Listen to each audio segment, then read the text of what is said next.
Bienvenue sur Perché, le podcast qui vous emmène en montagne. Chaussez vos skis et attachez vos chaussures de randonnée car nous partons pour un voyage à la station de ski des Angles et son village situé à 1600 mètres d'altitude à la rencontre de ceux qui vivent perchés sur les sommets. Ces montagnards nous embarquent dans des récits inspirants, remplis d'anecdotes, d'histoires et de souvenirs. De la création au projet futur, préparez-vous à entrer dans 60 ans d'histoire. Aujourd'hui, nous sommes avec David et Caro. Ils sont aujourd'hui des vrais piliers du service communication et promotion de la station. Quand vous avez entre les mains une brochure ou un guide d'accueil, ou que vous entendez des spots radio sur la station, que vous lisez des articles de presse sur le village, eh bien, c'est grâce à eux. Caro, David, bonjour. Bonjour. Bonjour.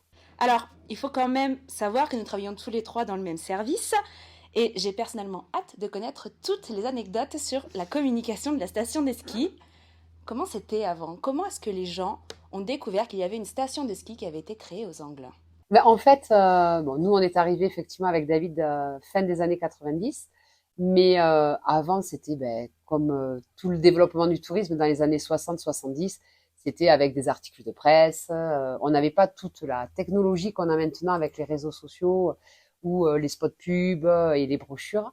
Donc voilà, c'était essentiellement des journaux de presse dont on a retrouvé, nous, notamment un article des Neiges et Soleil du journal L'Indépendant qui date de l'année hiver 1968-1969. Ouais, c'est tout à fait ça. Tout était géré par le papier. Aujourd'hui, on a tendance à essayer de se séparer au maximum du papier, mais je pense qu'à l'ouverture de la station en 64 et jusqu'aux années jusqu'à l'apparition des ordis du Minitel et puis après des mails, tout était géré par le papier, la dépose de papier dans tous les lieux touristiques. Oui, ça a dû révolutionner la communication dès que le Minitel est arrivé, l'ordinateur, les téléphones, les fax. Comment c'était ? Parce que vous êtes arrivé à peu près à cette période-là, j'imagine, quand la communication vraiment commençait à se développer. Avec David, on a connu effectivement les fax. On s'envoyait les informations des pistes et autres par fax. Et on a connu le début d'Internet avec les premiers sites Internet de la station, le modem, le bruit du modem. Voilà. Et à l'époque, on faisait beaucoup de salons, du coup, physiques.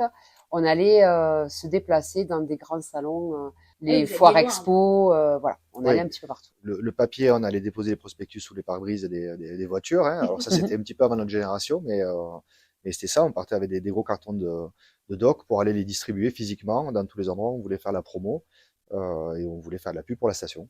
Moi, je me souviens avoir fait une tournée, notamment sur Nantes, la Bretagne, Nantes. On partait à deux avec la voiture chargée de doc et puis on faisait la tournée des offices de tourisme pour déposer toutes ces docs. Et aux Angles, on est quand même connu pour faire des campagnes de communication différentes tous les ans. Est-ce que vous pouvez me parler un peu de ces campagnes de communication ? En 25 ans, en 60 ans, vous avez dû en voir passer. Alors, les campagnes de communication, les gens qui nous écoutent, hein, c'est la pub. C'est la pub principale chaque année qui va représenter la saison qui va se dérouler. Alors nous, on a repris le flambeau parce que c'était dans les gènes de la station de communiquer via des campagnes de com décalées, surtout avec pas forcément l'image du ski sur les pubs. Et c'est vrai que c'était comme ça avant nous.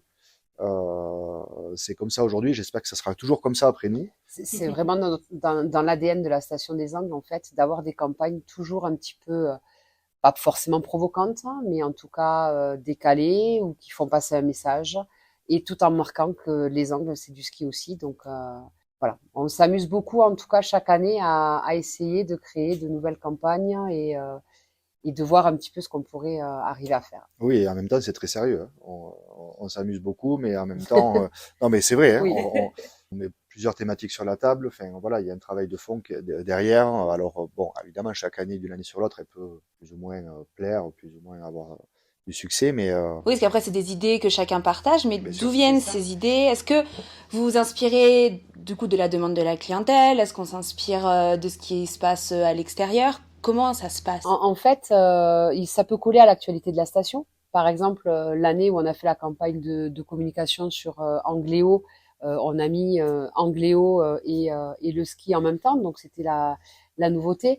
L'année où on a créé l'hiver 98-99 la nouvelle télécabine Les Pèlerins, voilà, on a eu une campagne un petit peu décalée et percutante là-dessus aussi, en lien avec ce côté un petit peu rebelle qu'on pouvait avoir à l'époque. Voilà, souvent on essaye de coller à une actualité de la station ou à une inspiration du moment qui correspondrait à nous. Oui. Est-ce que par exemple il y a eu une campagne de com qui était en lien avec le développement, comme on en parlait tout à l'heure, des nouvelles technologies et des moyens de communication? Oui, il y a eu plusieurs thématiques sur les campagnes de com. On a la chance d'être dans une station très dynamique depuis, enfin en tout cas depuis que j'y suis, ça fait plus de 20 ans maintenant. Donc la com, elle est efficace que si on a derrière de quoi l'alimenter et avoir oui, des thématiques différentes, des nouveautés chaque année, de quoi avancer. Donc c'est vraiment le terreau des angles, ça. Voilà, hein, et ça bouge toujours, de l'événement, du sportif, des structures. Donc c'est plus simple quand il y a un dynamisme tel pour créer du visuel et pour créer de la matière de communication. Il y a une anecdote, par exemple, sur la campagne C'est génétique, qui est en fait l'image d'un fœtus avec des skis aux pieds. Et en fait, cette campagne, elle est partie tout simplement de l'explication des médecins que nous avions sur la station, de Monsieur Laporte, qui nous expliquait qu'à l'époque, pour accoucher les femmes du village, quand c'était l'hiver, ils se déplaçaient à ski. Et que c'était finalement dans l'ADN des enfants déjà d'être sur des skis, et c'était donc génétique. C'est ça. Et on est parti là-dessus pour cette campagne. Et David pourrait expliquer d'autres Oui, campagnes. elles ont plus ou moins d'impact selon les années, mais c'est vrai qu'elles sont très souvent en relation avec euh, une nouveauté, un message, quelque chose qui vient de se passer, qui va se passer l'année à venir. Là, évidemment, sur les 60 ans, parce que c'est l'actualité, on est venu représenter toutes les activités de l'hiver, un petit peu ce qui fait l'ADN de la station. Il y en aura une pour l'été. L'année prochaine, on ne sait pas en fait. On verra, voilà, ce qu'on va pouvoir raconter par une image. Et est-ce qu'il y a des campagnes de communication qui ont fait polémique, qui ont peut-être plus fait parler d'elles? Oui, alors elles sont toujours toutes très regardées. C'est à nous d'alterner des messages plus simples ou avec un message un peu plus sérieux derrière. Alors moi j'ai quand même entendu dire que Caroline, elle s'était un peu fait chahuter pour la campagne C'est génétique. Oui. Chahuté, ouais, Voilà. À l'époque, nous partions donc dans les salons et les centres commerciaux pour faire la promotion de ces campagnes et des angles. Et c'est vrai que cette campagne avec la vraie photo du fœtus un petit peu modifiée avait fait polémique parce que ça, effectivement, ça plaît ou ça plaît pas. Ouais, Et c'était un peu c'était un petit peu provoquant et c'était voilà. le but recherché. Mais elles ont du succès, certaines aussi, pas par leur côté provoquant. Hein. Par exemple, si on regarde la planète ski, alors pour ceux qui la connaissent, ou si on regarde la liberté au bout des skis, il y a ces deux messages totalement différents et elles ont eu le même succès les deux. Donc je dirais que c'est vraiment voilà, un juste milieu entre le message, le visuel et ouais. Et parce que la planète au bout des skis, cette campagne de communication, elle date de l'année 2007-2008 de mémoire, ouais, la planète ski. Elle a été, si je me trompe pas, faite en totalité en interne de la station, cette campagne. Elle a été faite en totalité en interne de la station. Alors on travaille avec un graphiste quand même, il faut le dire aujourd'hui, il faut lui rendre hommage aujourd'hui, c'est Narcisse Sampéré qui a toujours bossé avec nous sur les campagnes et qui mettait en image un petit peu ce que nous on avait dans la tête, et ça c'est compliqué quand même. Hein. Oui. C'est très dur d'arriver de trouver un visuel qui colle à une idée. Mais sur la planète ski, oui, c'est venu en interne de Jean-Christophe Chenoux qui a eu cette idée de représenter un skieur à côté d'une lune et de dire les angles c'est la planète où il faut aller. Où il faut aller pour le ski. Voilà. Bon voilà, donc c'est un message assez qui était lié au rêve et à l'imaginaire. Et est-ce qu'on peut parler d'une campagne de communication que moi j'aime particulièrement, qui est la liberté au bout des skis? Alors, la liberté au bout des skis, elle date de 1998-1999, cet hiver-là. L'hiver auquel moi je suis arrivée. Alors, elle est particulière pour plusieurs raisons. La première, ce n'est pas la campagne officielle de cette année-là. Et les gens l'oublient un petit peu. La campagne officielle de cette année-là, c'était une montagne avec des chaînes qui se déchirent pour symboliser l'abolition de l'esclavage, les 100 ans de l'abolition de l'esclavage. Et la liberté au bout des skis, c'est en fait une image du Tché qui est représentée. Et comme à l'époque, on était un petit peu un village, j'allais dire comme les Gaulois, les irréductibles Gaulois d'Astérix et Obélix, et bien en fait, voilà, on avait la création de cette télécabine des pèlerins qui se faisait cette année-là. Ça avait été un petit peu compliqué et on voulait leur montrer que jusqu'au bout, nous, on était libres et donc la liberté au bout des skis, on avait pu réaliser le rêve de faire cette télécabine et d'amener un peu plus de modernité à la station. Alors pour la petite histoire, sur cette image, le Tché, il porte un béret.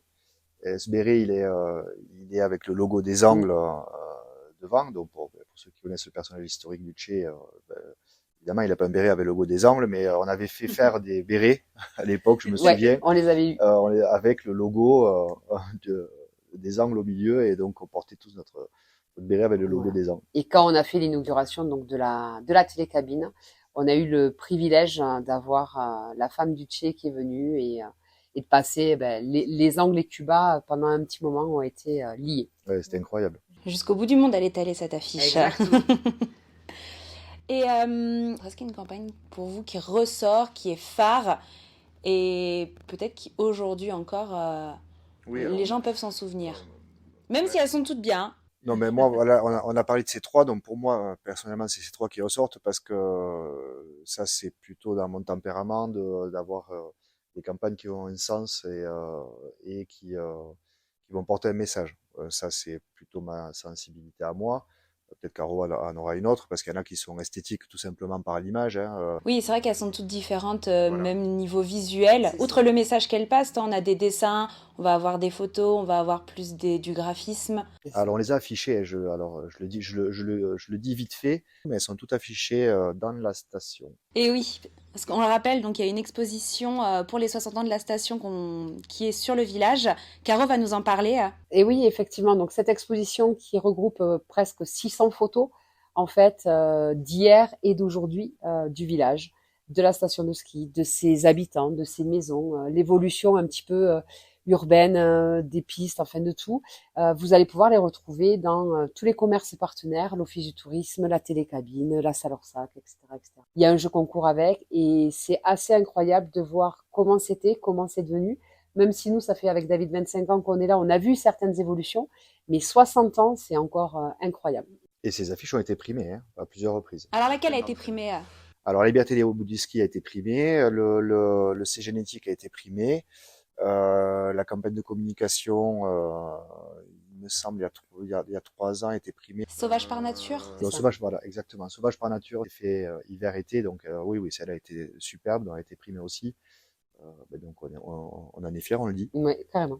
Donc on a parlé des évolutions qu'on peut retrouver pendant l'expo photo et de toutes les campagnes de communication en station de ski en 25 ans. Comment ça a évolué Parce que par exemple avant on faisait beaucoup de campagnes hiver notamment, et là cette année, David, tu le disais tout à l'heure, on a une magnifique campagne pour les 60 ans version hiver, mais il y a une version été qui arrive. Est-ce que ça a été un changement majeur quand même dans l'histoire de la communication de faire 2 versions Alors, pour la communication aux angles, on a toujours eu, si on prend l'exemple du site internet, par exemple, une version hiver, une version été. Et les campagnes été, je dirais, étaient moins graphiques, c'était plus des photos, des brochures avec des photos.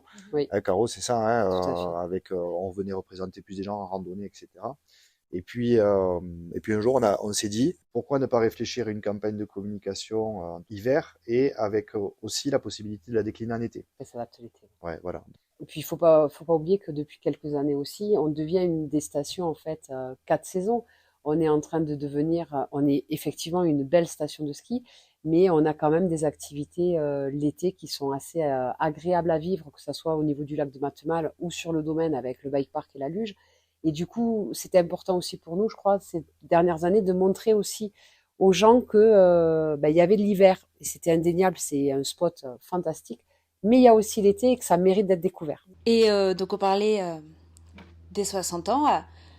On a une magnifique affiche. Est-ce que vous pouvez un peu nous parler de cette affiche et un petit peu ce qui va en découler? L'affiche, alors je dois dire c'est une de mes préférées qu'on ait fait.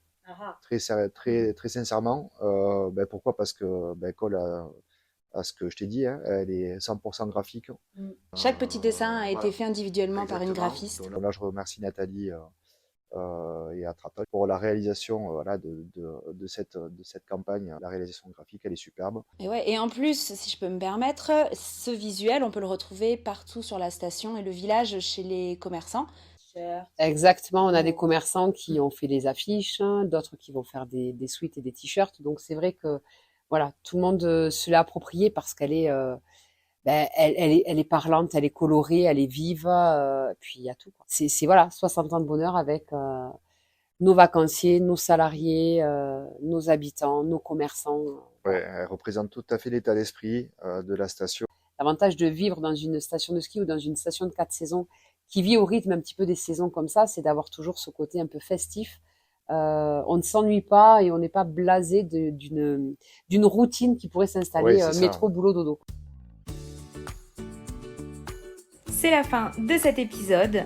Merci d'avoir rejoint Perché pour ce périple en altitude. On espère que ces histoires de vie en montagne vous auront plu. À la prochaine pour une nouvelle ascension auditive.